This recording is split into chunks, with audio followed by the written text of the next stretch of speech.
பொன்சாமிக்கு நல்ல புத்திய கூட. பெரியவங்க எல்லாம் ஒன்னா சேர்ந்து வந்திருக்கீங்க, என்ன விசேஷம்? என்ன அப்படி சொல்லிட்டீங்க? உங்களை விடவா நாங்க பெரிய மனுஷங்க? என்ன இருந்தாலும் வயசுன்னு ஒண்ணு இருக்கே. எங்களுக்கு நரைச்ச தலைதான் சொந்தம், உங்களுக்கு 4-5 தலைமுறைக்கு சொத்து இருக்கே. ஒரு முக்கியமான விஷயமா வந்திருக்கோம். என்ன விஷயம்? இந்த வருஷம் கோயில் திருவிழாவை பிரமாதமா நடத்த தீர்மானிச்சிருக்கோம். அதுல உங்க டொனேஷன் நிறைய இருக்கணும். இல்ல, நாங்க 4 பேரும் சேர்ந்து வந்திருக்கோங்கிறதுக்காகவாது இந்த வருஷம் உங்க டொனேஷனை கொஞ்சம் அதிகமா கொடுக்கணும். என்னங்க மருது புது பாத்திரமெல்லாம் வாங்கிட்டு வர்றான், உங்க வீட்டுல இல்லாத பாத்திரமா? இல்ல, குருக்கள் பொண்டாட்டி கூட இங்கதான் இருக்கிறதா கேள்விப்பட்டேன். உங்க அந்தஸ்துக்கு அவங்க இருக்கலாமா? கழுதைய புரடிய புடிச்சு வெளியே தடுறதை விட்டுவிட்டு. இதுல எவ்வளவு இருக்குன்னு தெரியல, எவ்வளவு இருக்கோ அதை டொனேஷன் எடுத்துக்கிட்டு முதல்ல கிளம்புங்க. இல்ல, எந்திரிச்சு வெளியே போங்க.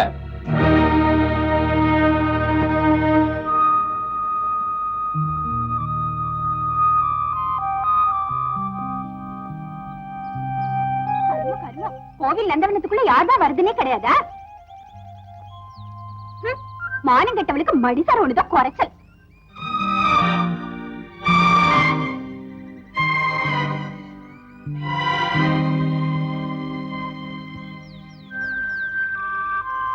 போறா பாரு, குருக்கள் பொண்டாட்டியா இந்த ஊருக்கு வந்தா இப்ப அந்தோணி பொண்டாட்டியா வெக்கம் இல்லாம வாழ்ந்துட்டு இருக்கா. இதெல்லாம் எதுக்கு உயிரோட இருக்கணும்? செத்து தொலை வேண்டியதானே.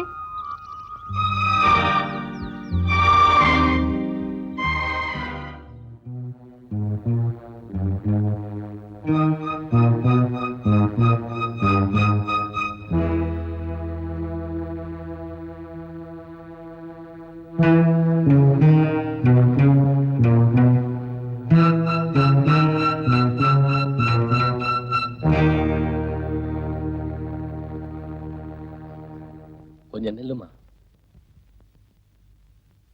இன்னும் எத்தனை நாளைக்குமா இங்க இருக்க போற?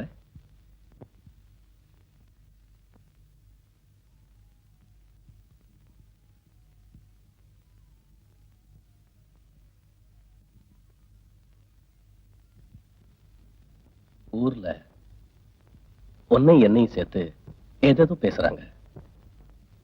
நான் வம்பு பேச்சுக்கெல்லாம் பயப்படுறவன் இல்ல, இருந்தாலும் அனாவசியமா உன் பேரு.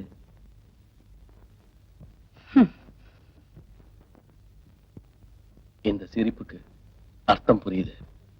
என் வாழ்க்கையை கெடுத்துட்டு இப்ப பேரை பத்தி கவலைப்படுவேன். சிரிக்கிறியா? நான் மனுஷனே இல்லை, நான் பாவி, மகா பாவி. இன்னைக்கு நீ வருத்தப்படுறியா? அன்னைக்கு நான் எப்படி எல்லாம் அழுதிருப்பேன், என்னவெல்லாம் சொல்லி கெஞ்சினேன். என்னோட அழுகையும் என்னோட கெஞ்சல் எல்லாம் உனக்கு கேட்கல. இன்னைக்கு ஊரெல்லாம் பேசுதுன்னு வந்து என்கிட்டயே சொல்றியே. ஒன்ன அம்மா,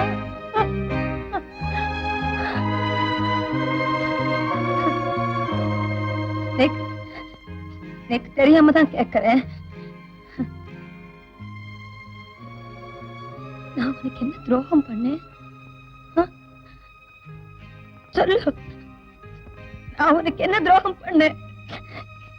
ஏதோ பாக்குறதுக்கு கொஞ்சம் லட்சணமா பிறந்துட்டேனே, அது என்னோட குத்தமா? கொஞ்சம் வெள்ள தோலோட இருக்கேனே, அதுதான் நான் பண்ண பாவமா?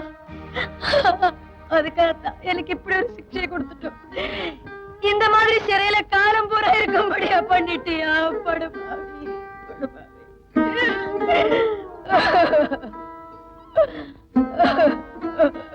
ஏதோ தெரியாம வெறித்தனத்துல. என்ன சொன்ன? தெரியாமலா? குடிக்க தெரியறதோ, ஊர் பொறுக்க தெரியறதோ, அடுத்தவன் பொண்டாட்டிங்கிறதும் தெரியுது. அவளோட தலைமுடியை பிடிச்சு கைவளையில உடைச்சு அவ கதற கதற. வெறித்தனமா? எப்படி வரும் அந்த வெறித்தனம்? இதுவே உன்னோட அக்கா தங்கேன்னா அவளும் என்ன மாதிரி நன்னா இருந்தா, பாக்கிறதுக்கு வெள்ளைய அழகா இருந்தா, இந்த வெறித்தனத்தை அவட்டையும் காட்டுவியா? சொல்லு. அக்கா தங்கேன்னா ஒரு நீதி, அடுத்தவன் பொண்டாட்டினா இன்னொரு நீதியா? உன் குடும்பத்துல இப்படிதான் எல்லாரும். ஐயோ, என்ன மன்னிச்சிடுமா. நீ இந்த சிறையில் இருக்கிற ஒவ்வொரு நிமிஷமும் நான் செத்துக்கிட்டு இருக்கேன். நான் செஞ்ச பாவத்துக்கு பரிகாரமா உன் புருஷனை தேடி கண்டுபிடிச்சு அவர்கிட்ட உன்னை ஒப்படைக்கிறேமா.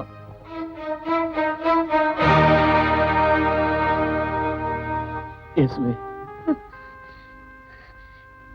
கர்த்தர் உன்னை மன்னிச்சாலும் கற்புள்ள எந்த பெண்ணுமே உன்னை மன்னிக்க மாட்டா. நீ செஞ்ச பாவத்துக்கு பரிகாரம் தேடுறியா?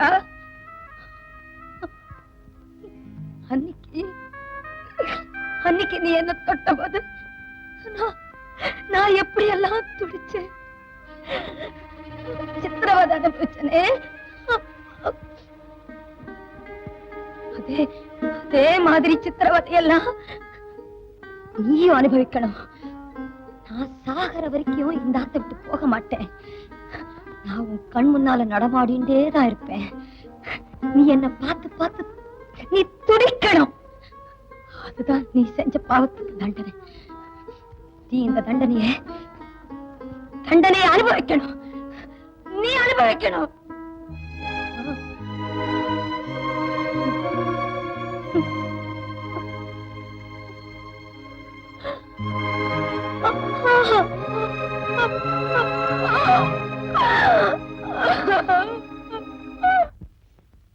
காதலா பண்ற காதல் அன்னைக்கே இந்த புஸ்தகத்தை படிக்கும் போதே தெரியும். இப்படி ஏதாவது கோளாறு வரும்னு. காதலிக்கிற வயசா இது? இந்த வயசுல காதலிக்காம வேற எந்த வயசுல காதலிக்கிறது? ஏப்பா அக்காவை போட்டு அடிக்கிறீங்க? காதலை பத்தி உங்களுக்கு என்ன தெரியும்? காதலை பத்தி எனக்கு என்ன தெரியுமா? சொல்லுங்க அண்ணே, தெரிஞ்சுக்கிறேன். என்னடே சிவார்சா பண்ற சிவார்சு சிலம்பு விளையாட போறேன்னு சொல்லிட்டு காதலுக்கு தூதாரா போயிருக்க. தூது போற உடம்பாடா அது. போசப்பாரு ஹரிச்சந்திர மயானத்துல சுடல காக்குற மாதிரி. ஏங்க குழந்தைங்க கிட்ட தயார் பண்ணிட்டு இருக்கீங்க? குழந்தைகளா அது? வெத்து வச்சிருக்கா பாரு. உன் சைஸுக்கு ஒரு பையன், என் சைஸுக்கு ஒரு பொண்ணு. ரெண்டு பேரும் சேர்ந்து என்ன பண்ணிருக்காங்க தெரியுமா? என்ன பண்ணாங்க? அக்கா லவ் பண்ணிருக்காங்க. தம்பி போஸ்ட்மேன் உத்தியோகம் பார்த்திருக்காரு. ஏண்டி ஜில்லா, அப்பா சொல்றதெல்லாம் உண்மையா? இவன் லவ் பண்றது கூட தப்பு இல்ல. பையன் யார் தெரியுமா? சிலம்பு வாத்தியார் பையன் முத்து. அடி பாவி, நீ அடிக்கடி மாடிக்கு போய் நிக்கும் போதே நான் நினைச்சேன். எங்க இப்ப என்னங்க பண்றது? குடும்பத்தோட போய் திருப்பதியில மொட்டை அடிக்க வேண்டியதுதான். கார்லயா பஸ்லயா? அடே, நான் வயிற்றுச்சல பேசிக்கிட்டு இருக்கேன், நீ வாகனத்தை பத்தி பேசிக்கிட்டு இருக்கியா? அப்படியே திருப்பதிக்கு போனாலும் உன்னை ட்ரெயின்ல தான் தூக்கிட்டு போக முடியும். சும்மா இருங்க. இப்ப சொல்லு, அவசர ஆத்திரத்துக்கு கூட்டிட்டு போறது மாதிரியா பத்தி வச்சிருக்க? சும்மா இருடா டேய்.